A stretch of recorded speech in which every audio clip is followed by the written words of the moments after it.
नमस्कार साथियों, एक बार फिर से आपका गुरु क्लासेज के इस ऑनलाइन प्लेटफॉर्म पर आपका स्वागत है। साथियों, जो पिछला वीडियो हमने पढ़ा था उसके आगे का पोर्शन हम आज पढ़ते हैं इस वीडियो के अंदर। पिछले वीडियो के अंदर हमने भारत की भूगर्भिक संरचना का जो अंतिम पॉइंट पढ़ा था, भारतीय चट्टानों का वर्गीकरण, उसके आगे आज हम शुरू करते हैं एक एक चट्टानों की विशेषता के साथ। तो आइए साथियों, आज के टॉपिक का आगाज करते हैं। नंबर 1 पर आप लिखिए आर्कियन क्रम की चट्टानें।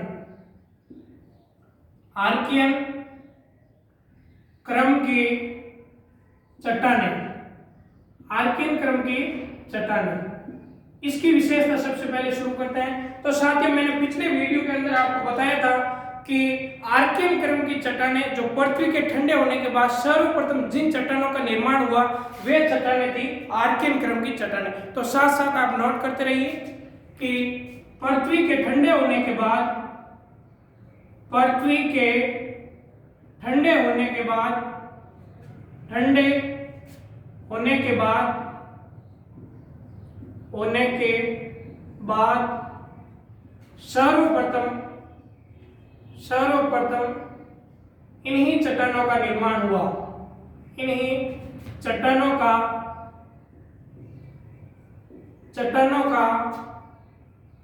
निर्माण हुआ। नंबर दूसरा पॉइंट इसके अंदर लिखिए साथियों, ये वर्तमान के अंदर मैंने जैसा कि पिछले वीडियो के अंदर बताया था, ये अपना मौलिक स्वरूप खो चुकी हैं। तो अगला पॉइंट नोट कीजिए, ये रूपांतरण के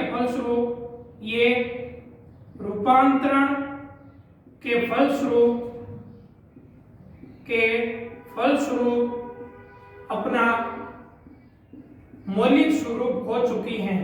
अपना मौलिक स्वरूप खो चुकी हैं। और अगली जो विशेषता इसके अंदर जो पूछी जाती है वो ये है कि इसके अंदर जीवाश्म का भी अभाव पाया जाता है। तो अगली विशेषता इसके अंदर लिखिए, इनमें जीवाश्म का अभाव पाया जाता है। इनमें जीवाश्म का अभाव पाया जाता है। साथियों, इसके अंदर जो क्वेश्चन पूछा जाता है कि निम्न में से कौन सी विशेषता इसकी है या कौन सी नहीं है, वैकल्पिक क्वेश्चन इस प्रकार से पूछे जा सकते हैं, कौन सा कथन इसके बारे में सत्य है या कौन सा कथन इसके बारे में असत्य है। तो इनके बारे में ये मुख्य रूप से 3 पॉइंट आपको ध्यान रखना है। पहला पॉइंट आपको ये ध्यान रखना है कि आर्कियन क्रम की चट्टानों का निर्माण जो हुआ पृथ्वी के ठंडे होने के बाद में सर्वप्रथम जिन चट्टानों का निर्माण हुआ वे थी आपकी आर्कियन क्रम की चट्टानें। नंबर दूसरा पॉइंट, ये रूपांतरण के फलस्वरूप अपना मौलिक स्वरूप खो चुकी हैं। और नंबर तीसरा पॉइंट, इनमें जीवाश्म का अभाव पाया जाता है, यानी कि इसके अंदर जीवाश्म नहीं पाए जाते हैं। ये पॉइंट इसके अंदर ध्यान रखें। और अगला पॉइंट इसके अंदर लिखो साथियों, अगली विशेषता जो लिखेंगे उन चट्टानों का नाम है धारवाड़ क्रम की चट्टानें। तो अगली चट्टानें लिखिए आप नंबर 2 पर, धारवाड़ क्रम की चट्टानें।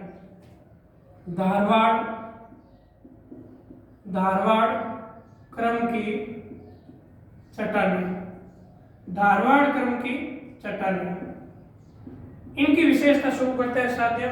जैसा कि मैंने पिछले जो हमने पढ़ी थी उसके अंदर मैंने बताया था कि आर्कियन क्रम की चट्टानें अपने मौलिक स्वरूप खो चुकी है और वो अपने मौलिक स्वरूप होने के बाद में यानी अपवर्तन और निक्षेपण के फलस्वरूप किन चट्टानों का निर्माण किया, इनका निर्माण किया। तो इसके अंदर पहला पॉइंट आप लिखिए कि आर्कियन क्रम की चट्टानों के अपवर्तन व निक्षेपण के फलस्वरूप इनका निर्माण हुआ। तो आर्कियन क्रम की चट्टानों के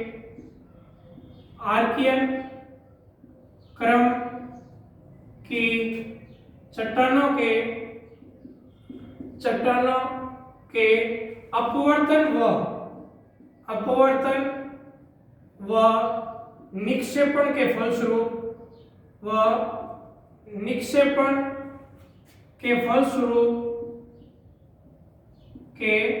फलस्वरूप इन चट्टानों का निर्माण हुआ।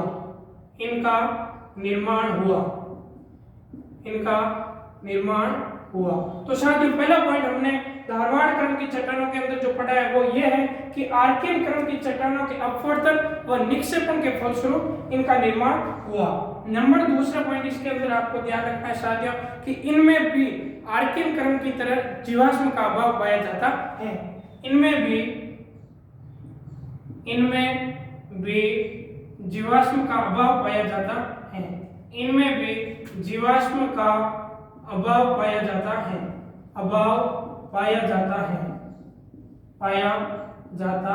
है।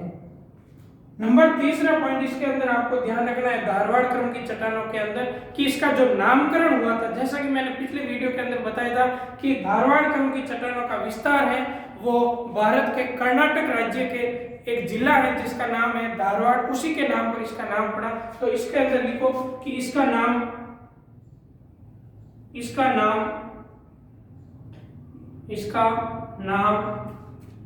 कर्नाटक राज्य के धारवाड़ जिले के नाम पर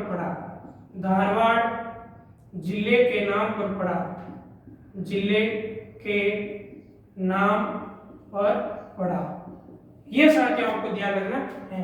और इसके अंदर जो अगला पॉइंट और अंतिम पॉइंट है जो वेरी वेरी इंपॉर्टेंट है वो ये है कि अरावली पर्वत है जो किस क्रम की चट्टानों से निर्मित है, तो धारवाड़ क्रम की चट्टानें। साथियों ये जो पॉइंट अगला लिखने जा रहे हैं वो इंपॉर्टेंट लगाकर लिखना कि अरावली पर्वत इन्हीं चट्टानों से निर्मित हैं। ये चीज आपको ध्यान रखनी है। ये क्वेश्चन इंपोर्टेंट है साथियों और पूछा भी गया है कि अरावली पर्वत किन चट्टानों का अवशेष है या किन चट्टानों से निर्मित है, ये पॉइंट ध्यान रखना है। तो अरावली पर्वत धारवाड़ क्रम की चट्टानों से निर्मित है। और इसका जो लास्ट पॉइंट है वो ये है कि ये आर्थिक दृष्टि से महत्वपूर्ण है। ये चट्टानें हैं जो आर्थिक दृष्टि से महत्वपूर्ण है।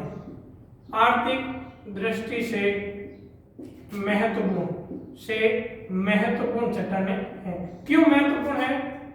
तो उसका कारण ये है कि इनके अंदर 2-3 खनिज है, मुख्य रूप से उनकी अधिकता सर्वाधिक पाई जाती है। और कौन कौन से 2-3 खनिज है उनके नाम लिख लो आप। लोहा, सोना और मैग्नीज इनकी अधिकता पाई जाती है। इसलिए साथियों धारवाड़ क्रम की चट्टानें हैं जो आर्थिक दृष्टि से भी महत्वपूर्ण है। तो इसका स्क्रीनशॉट ले लो साथियों।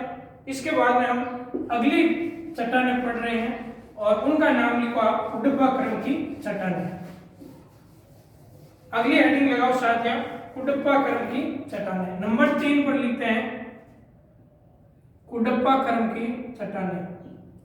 कुडप्पा क्रम की चट्टानें। साथियों कुडप्पा क्रम की चट्टानों का निर्माण जो हुआ था वो धारवाड़ क्रम की चट्टानों के अपवर्तन व निक्षेपण के फलस्वरूप हुआ। तो पहला पॉइंट इसके अंदर भी आप लिखिए कि धारवाड़ क्रम की चट्टानों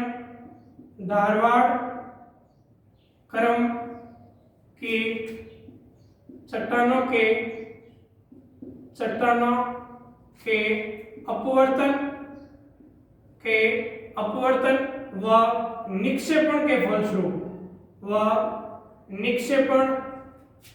फलस्वरूप या के परिणाम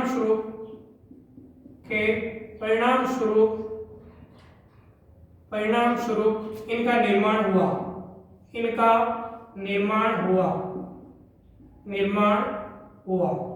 नंबर 2 पॉइंट साथ ही इसके अंदर लिखना है कि इसका नामकरण मैंने जैसे कि पिछले वीडियो के अंदर बताया था कि कुडप्पा है वो आंध्र प्रदेश का एक जिला है उसके नाम पर पड़ा। तो आंध्र प्रदेश के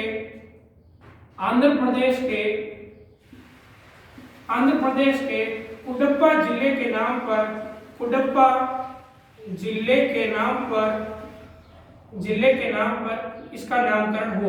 इसका नामकरण हुआ।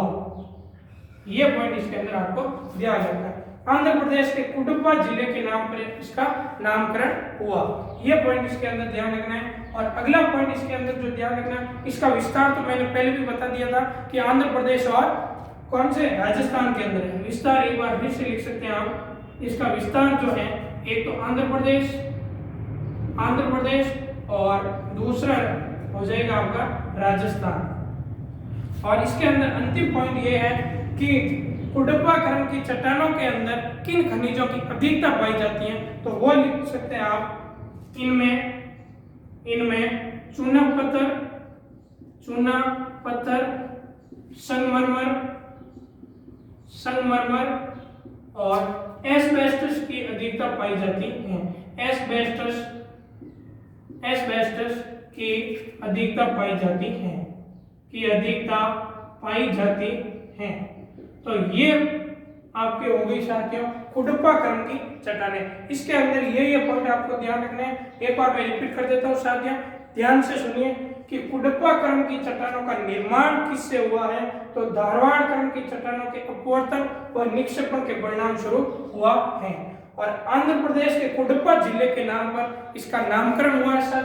और इसका विस्तार आंध्र प्रदेश और राजस्थान के अंदर है। और इसके अंदर किन खनिजों की अधिकता पाई जाती है, तो वो खनिज है आपके चूना पत्थर, संगमरमर और एस्बेस्टस। इसका भी आप एक बार स्क्रीनशॉट ले लीजिए। इसके बाद में अगली शुरू करते हैं। नंबर 4 पर साथियों आप हेडिंग लगाइए विंध्यन खरन की चट्टानें। नंबर 4 के साथ हेडिंग लगाइए आप विंध्यन खरन की चट्टानें। विंध्यन खरन की चट्टानें।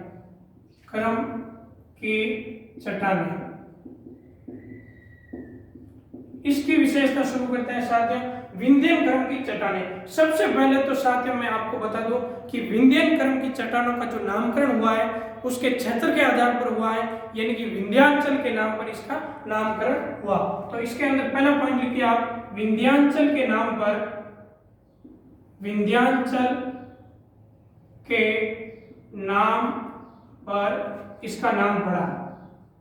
इसका नाम पड़ा। पहला पॉइंट साथियों इसके अंदर यह है कि विंध्याचल के नाम पर इसका नाम पड़ा, यानी कि यह क्षेत्र है इसके अंदर ये स्थित है, इसलिए इसका नामकरण हुआ। उसके बाद में साथ में आता है कि विंध्यन खरन की चट्टानें जो है इनका निर्माण कैसे हुआ, तो साथियों विंध्यन खरन की चट्टानों का निर्माण किसी चट्टान के अपवर्तन व निक्षेपण से नहीं हुआ। तो इसका निर्माण कैसे हुआ साथियों, तो विंध्यन खरन की चट्टानों का निर्माण छिछले सागर व नदी घाटियों में जल निक्षेपण से हुआ है। तो ये पॉइंट नोट कीजिए आप कि इसका निर्माण छिछले सागर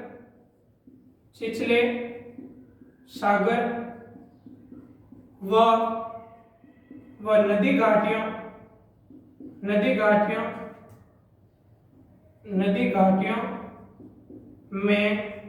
जल निक्षेपण से हुआ है। जल निक्षेपण से हुआ। साथियों विंध्यन खरन की चट्टानों का जो निर्माण हुआ है वो छिछले सागर और नदी घाटियों में जल निक्षेपण के परिणाम स्वरूप हुआ है। और अगला पॉइंट इसके अंदर साथियों जो ध्यान रखना है कि इनके अंदर कौन से खनिज पाए जाते हैं, तो इसके अंदर पॉइंट लिखिए इनमें चूना पत्थर, बालू का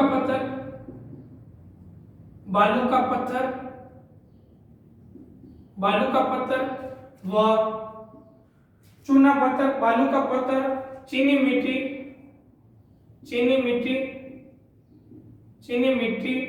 तथा डोलोमाइट की अधिकता पाई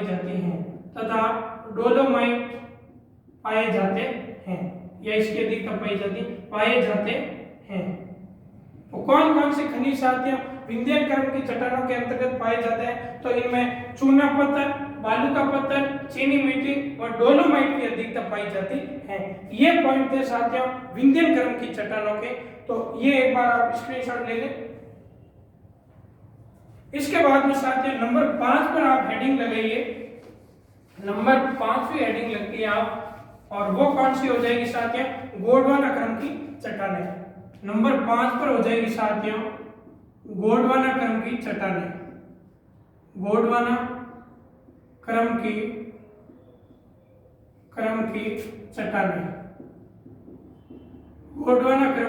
चट्टानें। साथियों, गोंडवाना क्रम की चट्टानें, जैसे कि मैंने पिछले वीडियो के अंदर बताया था कि इनका जो निर्माण हुआ था वो किस काल के अंदर शुरू हुआ और किस काल के अंदर पूर्ण हुआ, ये क्वेश्चन थोड़ा ज्यादा इंपॉर्टेंट है। तो इनका निर्माण जो शुरू हुआ था वो हुआ था साथियों कार्बोनिफेरस काल के अंदर और पूर्ण हुआ था जुरेसिक काल के अंदर। और इसका जो साथियों उत्पत्ति क्षेत्र है, वैसे मैंने आपको इसका विस्तार कहां पर बताया था, विस्तार क्षेत्र कौन सा हो जाएगा, तो पश्चिम बंगाल, उड़ीसा और आंध्र प्रदेश राज्य।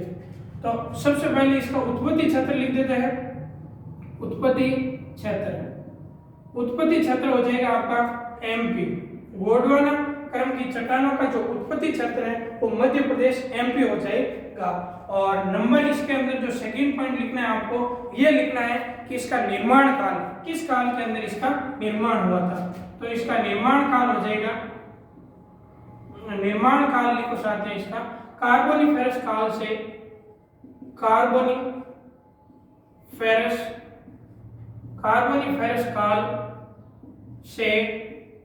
कार्बोनिफेरस काल से जुरेसिक के मध्य हुआ। यानी साथियों गोंडवाना क्रम की चट्टानों का जो निर्माण काल है वो कार्बोनिफेरस से लगा करके जुरेसिक काल के मध्य हुआ। और इसके बाद में साथियों आपको ध्यान ये रखना है कि इन चट्टानों का निर्माण जो किस प्रकार से हुआ था, एक तो इस काल के अंदर हुआ। और फिर मैं आपको बता दूं जो अगला जो पॉइंट हम लिख रहे हैं वो इंपॉर्टेंट है साथियों, वो ये है कि कार्बोनिफेरस काल के अंदर प्रायद्वीपीय भारत, जो दक्षिणी भारत है ना, वो प्रायद्वीपीय भारत कहलाता है। और प्रायद्वीपीय भारत के अंदर दरारों के निर्माण से बीज की भूमि धंस गई थी और जिसके परिणाम स्वरूप वनस्पति भी साथ साथ दब गई थी और कालांतर के अंदर कोयले का निर्माण हुआ। तो ये पॉइंट आप लिखिए साथियों कि कार्बोनिफेरस काल के अंदर, कार्बोनिफेरस काल में प्रायद्वीपीय भारत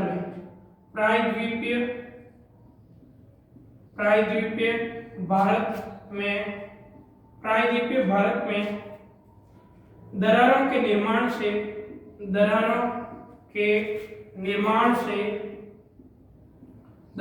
निर्माण से बीज की भूमि धंस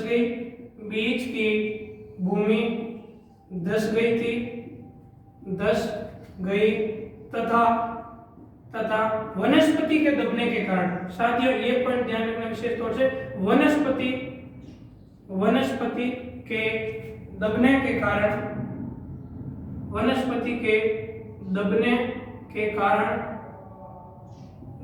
कारण कालांतर में कोयले का निर्माण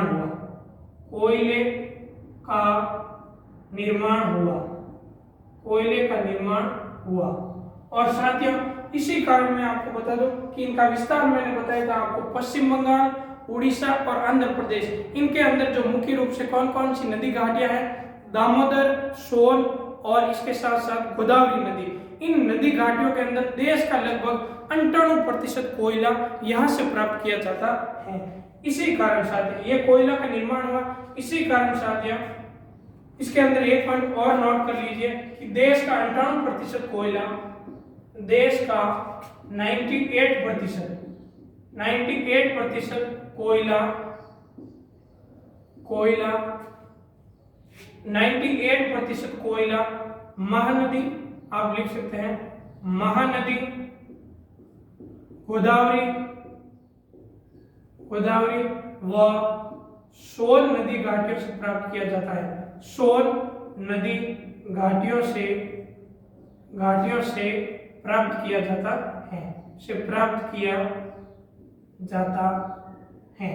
तो साथियों इसके अंदर ये पॉइंट आपको ध्यान रखने हैं कि नंबर 1 इसका उत्पत्ति क्षेत्र है तो वो एमपी हो जाएगा। इसका निर्माण कार्बोनिफेरस, इंपोर्टेंट लगा कर लिखना, कार्बोनिफेरस काल से जुरेसिक के मध्य। और कार्बोनिफेरस काल में हुआ कुछ यूं था साथियों कि प्रायद्वीपीय भारत में दरारों के निर्माण से बीज की भूमि धंस गई तथा वनस्पतियों के दबने के कारण कालांतर के अंदर कोयले का निर्माण हुआ और देश का 98% कोयला महानदी, गोदावरी व सोन नदी घाटियों के अंदर प्राप्त होता है।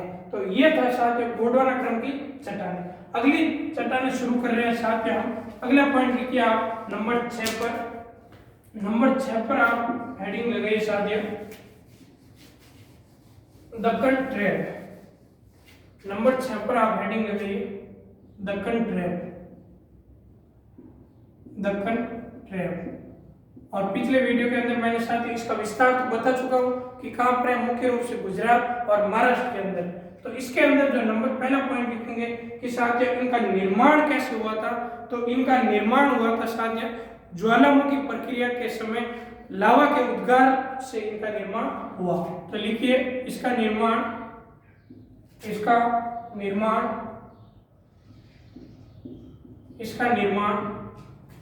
ज्वालामुखी प्रक्रिया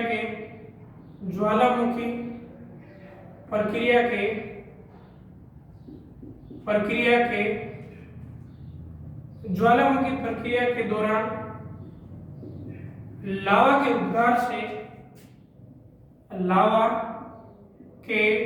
उद्गार से हुआ। तो साथियों पहला पॉइंट जो हमने इसके अंदर पढ़ा है कि इसका निर्माण कैसे हुआ।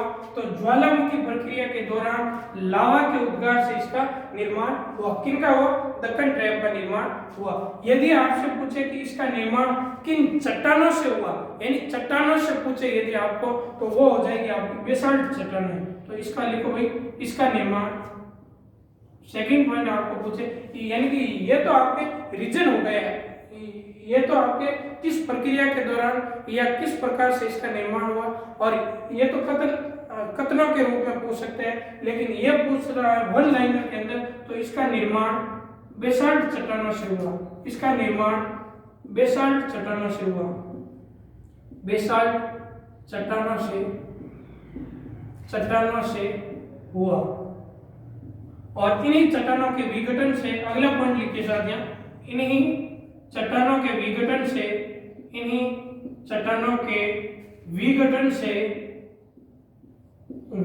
से काली मृदा का निर्माण हुआ। काली मृदा का निर्माण हुआ। इसी कारण साथियों का निर्माण हुआ। साथियों इसी कारण जो इस क्षेत्र का जहां पर विस्तार है वहां पर काली मृदा की अधिकता पाई जाती है। तो साथियों दक्कन ट्रैप के अंदर मुख्य रूप से ये 3 पॉइंट ध्यान रखना। इसका निर्माण ज्वालामुखी प्रक्रिया के दौरान और किस काल के अंदर हुआ? क्रीटेशियस काल के अंदर। ये तो मैंने पहले भी बता चुका हूं। क्रीटेशियस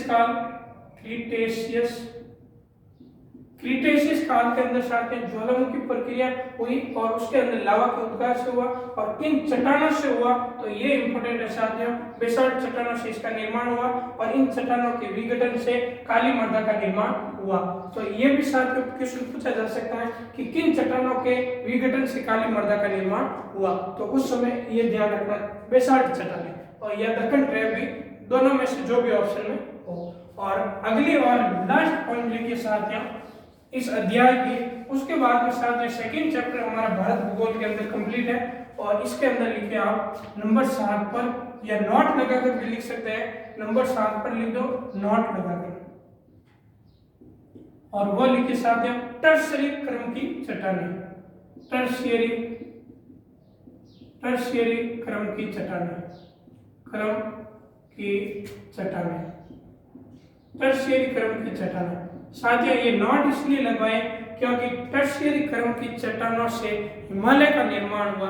और ये क्वेश्चन बहुत बार पूछा जा चुका है कि हिमालय का निर्माण किन चट्टानों से हुआ है? तो टर्शियरी क्रम की चट्टानों से हुआ। तो इनके अंदर जो पहला पॉइंट यही लिखो कि हिमालय पर्वत श्रृंखला का निर्माण इन्हीं से हुआ। हिमालय पर्वत श्रृंखला का निर्माण, पर्वत श्रृंखला का निर्माण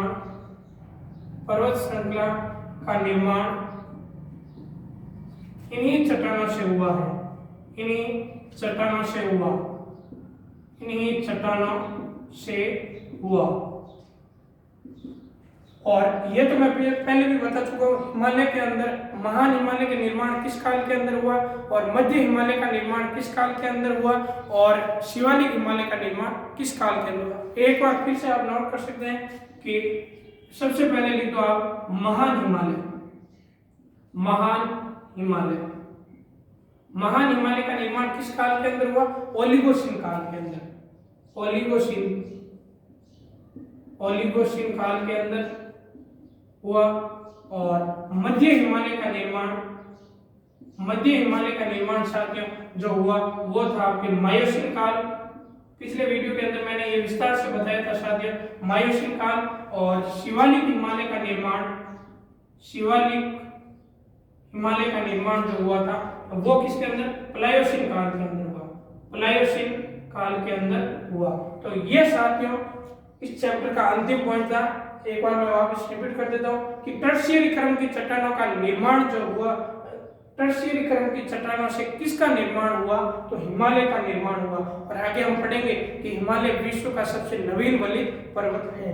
और इससे हिमालय का निर्माण हुआ और महान हिमालय का निर्माण ओलिगोसीन काल के अंदर, मध्य हिमालय का निर्माण मायोसीन काल के अंदर और शिवालिक हिमालय का निर्माण प्लायोसीन काल के अंदर। तो साथियों इसके साथ हमारा भारत भूगोल का दूसरा चैप्टर कंप्लीट होता है साथियों। और आगे हम शुरू करेंगे भारत का भौतिक स्वरूप। तब तक के लिए आप सबका बहुत बहुत धन्यवाद। और हमारा प्रयास अगर आपको अच्छा लग रहा है तो चैनल को सब्सक्राइब करें, लाइक करते रहें ताकि आपको ऐसे वीडियो अपडेट होते ही सबसे पहले सूचना आप तक पहुंचे। तब तक के लिए बहुत बहुत धन्यवाद। जय हिंद, जय भारत।